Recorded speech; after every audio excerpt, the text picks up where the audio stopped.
What's up, everybody? This is Nick back here with Project Central. Welcome back to the channel. Good to see you again.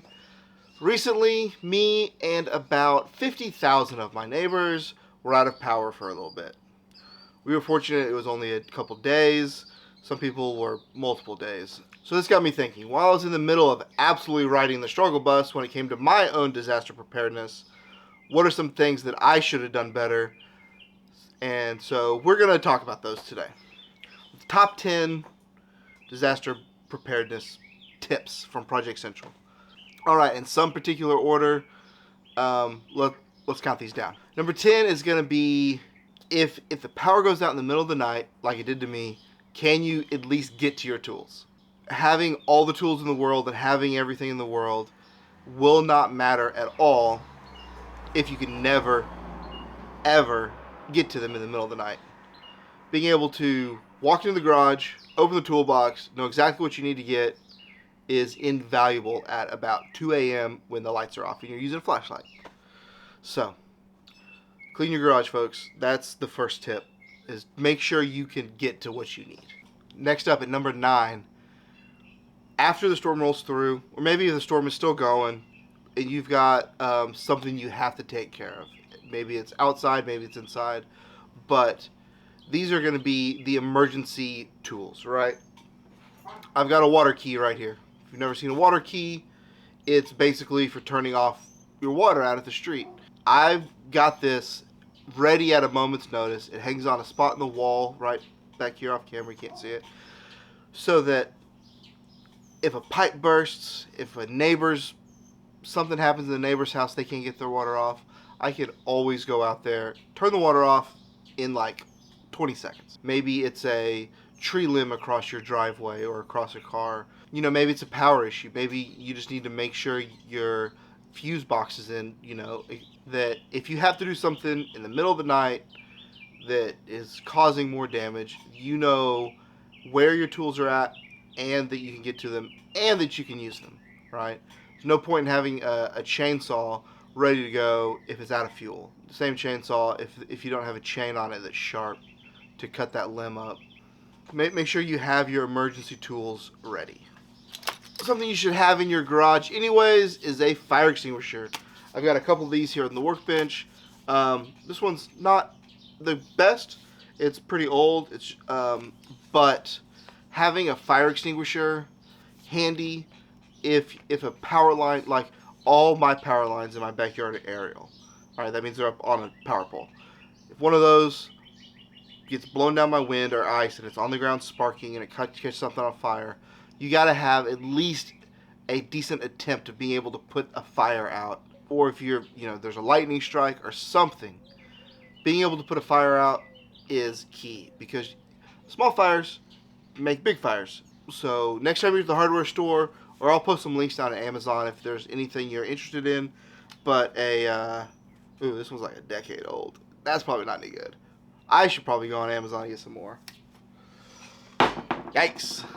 All right, next up is going to be the supplies you're going to need for after the storm rolls through and maybe you're cleaning up some damage. Maybe that's tarps, plastic sheeting, some duct tape, maybe some decent rope. All that stuff that's kind of disposable, right? Shingles get blown off in a tornado or a windstorm. Let's throw a tarp on the roof. You got a broken window, let's board that up. If you've got, a tree limb that maybe you need to drag off the road, let's get some decent rope. All these things, having some sort of preparedness, and a lot of those can kind of cross over, right? If you've got some plastic, you can throw that on your roof to keep the rain out. If you've got a tarp, you can, use that to kind of cover up some windows if you need to. So, get creative, use what you got, but let's prepare a little bit in advance that if something happens, we've got some means to clean up after it, because there will be a rush. Oh, let me tell you, when our storm just rolled through, not a generator in town. You got 50,000 people that don't have power. There's going to be a run on generators. Speaking of generators, that's next. We're fortunate here at our house that we have a gas furnace, gas hot water, and gas cooktop. So even if the power goes out, we can take a hot shower, and during the winter, a very small generator will run our furnace, right? So we can at least have heat and have hot showers during the winter. During the summer, though, my generator is not up to par for running the AC, so it was hot in the house. So if you have a generator, make sure it's sized appropriately or know what you can and can't run. Also, if you've got an old generator, it may fry your fridge like it did mine. Just know that if you've got a lot of electronics, you're wanting to run a bunch of new appliances, a TV, maybe you've got some sensitive electronic equipment. An inverter generator does better with that type of stuff, and that's what we're gonna buy later this year. Also, make sure you've got plenty of extra fuel or gas cans where you can go get fuel, and make sure you have it hooked up correctly.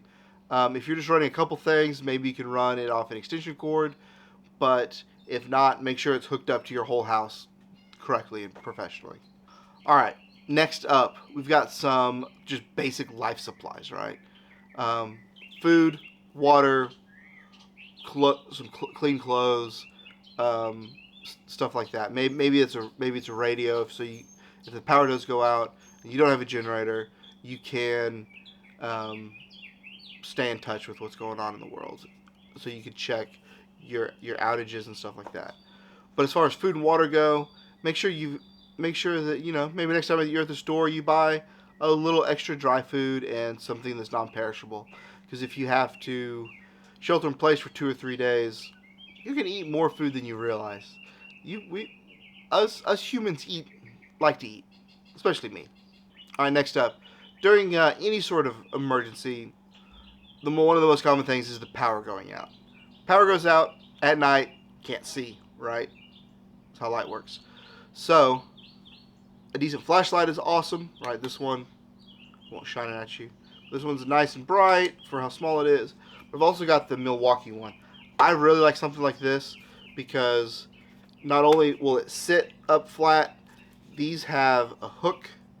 So like if you're outside and you're working on something, you can hang it above you if you need. And with the rechargeable batteries, I've got some big 8-hour batteries that I bought off Amazon, and they last forever in this thing. Actually, confession time, I actually left this on overnight one time, ran all night on one of those big 8 amp hour batteries. So having good lighting when you're trying to do stuff, you think you know where everything is in your garage until you have to do it in the dark, and then you're like, oh my gosh, this is my first time being in here. At least that's how it is for me. So make sure you know where your flashlights are. Fun thing to have in reserve is some glow sticks, actually, for like your kids. Crack a couple good glow sticks, give it to your kids. Your kids have some light. You don't have to worry about batteries. Yeah, they're kind of disposable, but they're a win. It can help kind of take the edge off of the situation when you give your kids some glow sticks. All right, next up, we talked about flashlights. What do flashlights eat? Batteries. What do cell phones do? They die. What does everything that runs on electricity has to have power? So buy a couple extra packs of batteries, or you can also invest in something like this. This is a Jackery, right? So we got ours fully charged. These are great. You can charge a cell phone maybe 10 or 15 times on one of these. This is the smallest one they make too. I picked this one up at Harbor Freight last year, but this year they've gone on sale. They've really dropped the price. So if you're considering a decent battery backup system, at least a small portable one, I use this thing all the time. I actually use it in the garage a lot, because it's a lot easier than stretching out a power cord to charge my phone when I'm doing something. But we've got a solar charger we can plug into it. It comes with a car charger and a wall charger. So very versatile. Does great. We have not had any problems with it, but it's great so that if your cell phone dies, you're out of power. Yeah, you can charge it in your car, but gas is expensive in this economy. So if you are needing just a good battery backup to charge your phone, charge your laptop, whatever you need, these are a great option. Or at least they have been for me. Your mileage may vary. All right, next up, number 9, we're going to do a first aid kit. Storm rolls through, power goes out, someone trips and falls, bonks their head, cuts their arm open, whatever happens, you need to make sure you can treat those people. Hospitals and urgent cares are, if it's in the middle of the night, our urgent care is going to be closed. And maybe you don't want to go to the ER for just a little cut, right? But, because they're going to be super busy. So, being able to have a good first aid kit, but more importantly, is some good first aid knowledge. This is a good time to do some research on, when do I need stitches? Do I need stitches? Can I super glue that closed and go to the hospital tomorrow? Some first aid training is always great. Always recommend that. But having some first aid supplies on hand during an emergency, gotta have it. All right, that brings us to our last point, number 10. It's not really a tool, but it is a plan. Make a plan. If the power goes out, do you know what to do? If the water line blows, do you know what to do? What's the difference in your plan between, the power going out during the summer versus the winter? So make a plan.